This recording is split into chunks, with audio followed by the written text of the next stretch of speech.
Chapter 14. Judases are not made, they are born. Once I was in their hands, the United States had to figure out what they would do with me. Their real plan had been to have me killed and to blame it on the heat of battle. Now, in custody, I was too visible to be killed outright. They invested a lot of time and a lot of money in their invasion, and now they were investing even more time and money scrambling to resurrect their flawed and insupportable drug indictment against me. The 1988 drug indictment had little significance for me, but I soon understood that this was what they would use to justify taking me into custody. I recalled conversations with DEA and CIA contacts, who all agreed that there was documentary evidence that showed how I had worked with the United States to stop drug trafficking. Ray Takeif, the enthusiastic lawyer who had dealt with the charges in various international forums on my behalf, was strangely absent when I arrived in Miami and was taken before a tall, white-haired federal judge named William Hovler. My last contact with Takeif had been when he called me at the Vatican embassy, advising that I surrender, saying he was concerned for my safety. What Takeif neglected to tell me was that he had been working as a paid informant for the U.S. Attorney's Office in Florida for several months. He failed to mention that he had two employers, me and the U.S. government. Suddenly, I found myself in the United States. Isolated, ignorant of the American legal system, I discovered to my surprise that Takeif was no longer my lawyer. In court, I met another of my lawyers, Neil Sonnet, who told me that he was resigning the case, gave me his calling card, and told me he could speak privately by phone. I had no idea what he was talking about and never did call him. That left Frank Rubino, Steve Collin, Jack Fernandez, office manager Cristina Machin. Jack and Cristina were the only members of the team who spoke Spanish, and John May, whom I had never met before. My secretary, Marcela Tasson, had a lawyer too. His name was William Kunstler, and he was representing her on a separate matter. I didn't know who Kunstler was. I didn't know that he dealt with political cases, but it wouldn't have mattered. I found out just recently that Kunstler said he had written a letter offering to be my lawyer for free. I never received that letter. The United States failed to kill me, so it resorted to character assassination instead. Once that was accomplished, producing a guilty verdict was easy. I see the pattern clearly. The United States focuses on the issue of the moment and constructs a fantasy to justify its designs. One day it was me, the next it was Kim Il-sung. An unknown quantity, a communist, say the policymakers. Let's put him in the pantheon of the hiders, along with Saddam Hussein, Muammar Gaddafi, and Fidel Castro. Let's give him an image, the hate-ridden Oriental, or the drug-crazed madman who wants to destroy humanity. That's what U.S. policy is all about, if you can call it policy. It's based on creating answers for the establishment, regardless of whether Republicans or Democrats are in charge. It's the establishment that counts. Once again, I am reminded of Henry Kissinger's refrain, in order to solve a problem, you must first create the problem. In the period covered by the drug indictments against me, 1982 through 1985, the United States knew it was failing in its attempts to impose its will on Nicaragua and El Salvador. The Reagan administration was desperately worried about losing these wars, about Americans being killed. They sought in Panama a more direct solution to their problems. But what could Panama do to help the Americans with their anti-communist ideas in their failed attempts to control insurgencies based on faulty concepts of what Central America was? The Americans panicked. They started thinking about Panama as a possible way out of their problems. If I wouldn't help them fight, then I can help them another way. Panama and I could be the scapegoat. First, the Americans circulated rumors about corruption in the military, about untold millions I supposedly had in secret bank accounts. When nobody listened, they pushed the issue into American newspapers and on American television. It was a classic psychological operations scheme. They did a good job. Soon after the rumors and newspaper stories, Mario Rognoni from the Democratic Revolutionary Party approached me with the idea of appearing on American television to present a more positive image about Panama. By this time, I had no confidence in reporters. I was more afraid of them than I was of my political opponents. But Rognoni persisted, and against my better instincts, I accepted. The reporter was Mike Wallace, a man I now know to be the epitome of sabotage journalism. At the time, I had never heard of him. Wallace and his team set a trap. They had certain questions they told me they were going to ask, and they did. Then, as my aides and I kept asking them to stop the tape, Wallace started asking questions about things I wasn't prepared for. For instance, they had a supposedly secret transcript of my meeting with John Poindexter. Wallace handed me the transcript, which was in English, so I turned it over to Major Moises Cortizo, who was acting as my interpreter, as he had during the meeting with Poindexter. Cortizo answered Wallace's questions. We were naive and we fell into their trap. We were thinking politics and 60 Minutes was thinking ratings. They manipulated the interview and then edited the tape to make me look as bad as they possibly could. What a noble profession. After that, I realized I could not trust news interviews.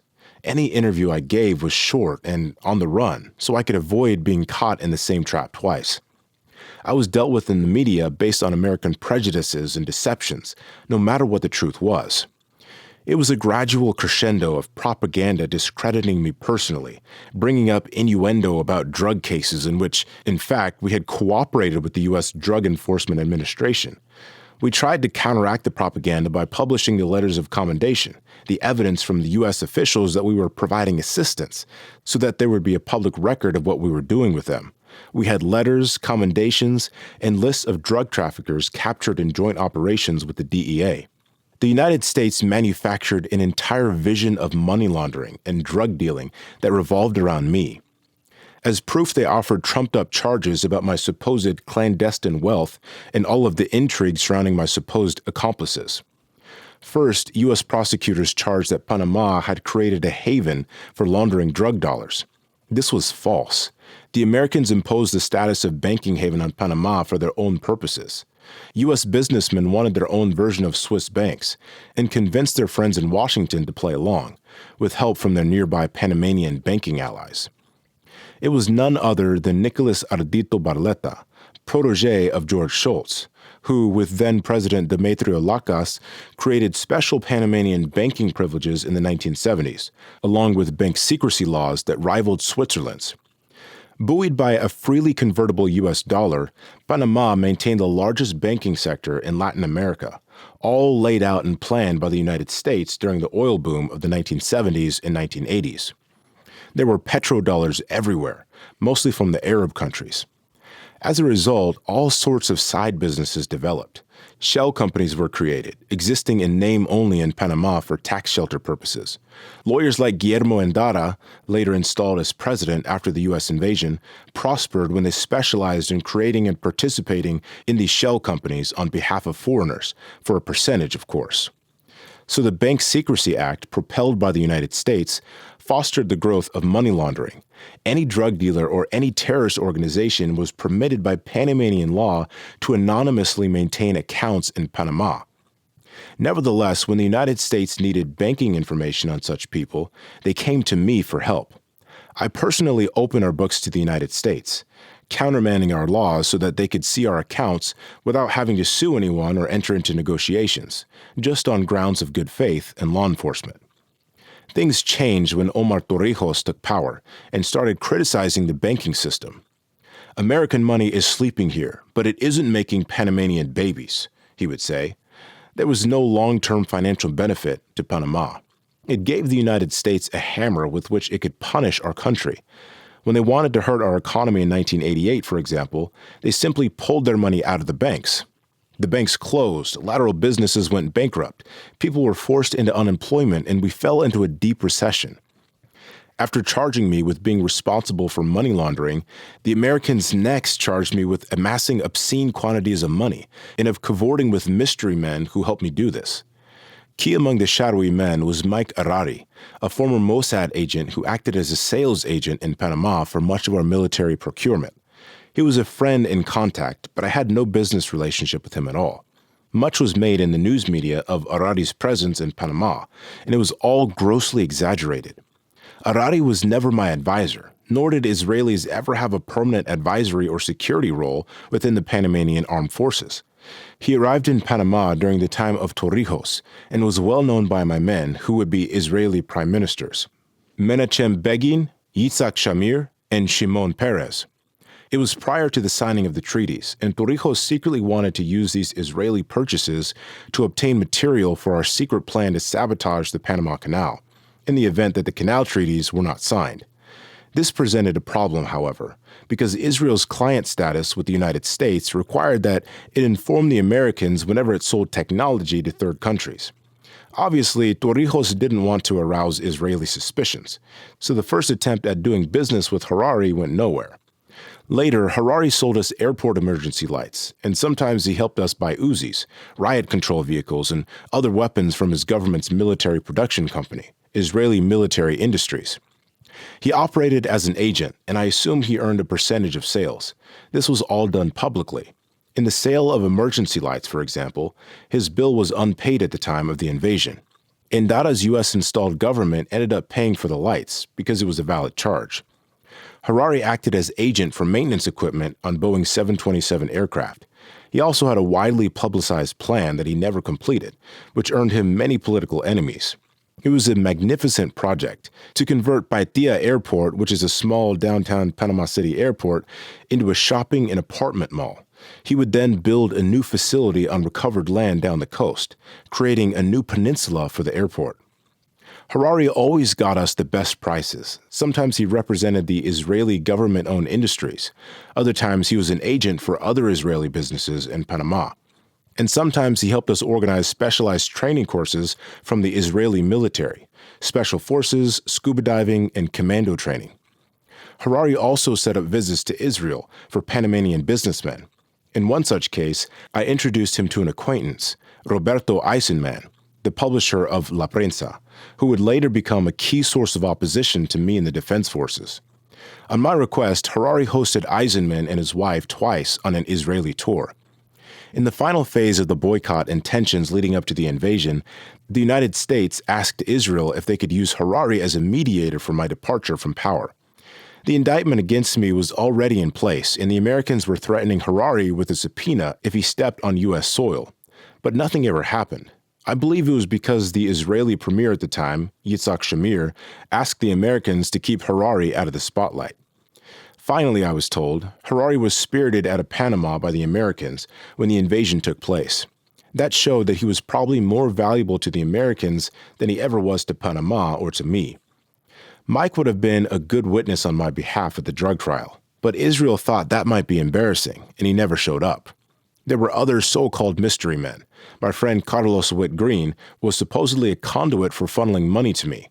This was not true. I had no economic relationship with him. He was doing business with the Cubans, involving import and export, but it was not at all of the scale that people have said it was. Then there was Jorge Krupnik, a man under the magnifying glass of the international investigative agencies. He was an arms supplier and had a connection to Colombian rebel insurgent groups. Colombia filed protests with us several times about his activities.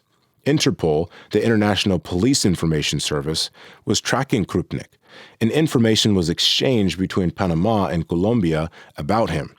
Krupnik was also mentioned by Floyd Carlton, the government's star witness against me, as having been involved with shipping arms to El Salvadoran rebels in the 1980s. To my knowledge, that is untrue. Carlton also said that Krupnik was an Israeli intelligence agent, but I never saw any evidence to that effect, and Krupnik denied this to me. The Americans, however, used the names of Harari, Whitgreen, and Krupnik in connection with my allegedly having amassed great illicit wealth. This was always based on innuendo, and upon investigation, always disproved.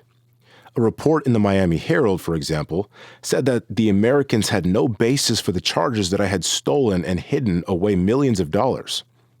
The list of wealth supposedly included vast riches on 4 continents. The ones I remember are a castle in France, an apartment in Brazil, a penthouse in Japan, and a hotel in Orlando. What a feast for the prosecutors. What a wealth of stories for the news media. It ended up being a famine, although the debunking of these illicit wealth stories has never been publicized very much.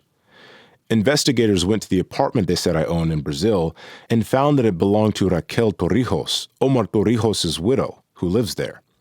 Next, they went to Tokyo and found that the penthouse I supposedly owned there was actually the official residence of the Panamanian ambassador to Japan. I stayed there when I visited Japan to discuss commercial prospects for the Panama Canal, something that made the Americans very nervous.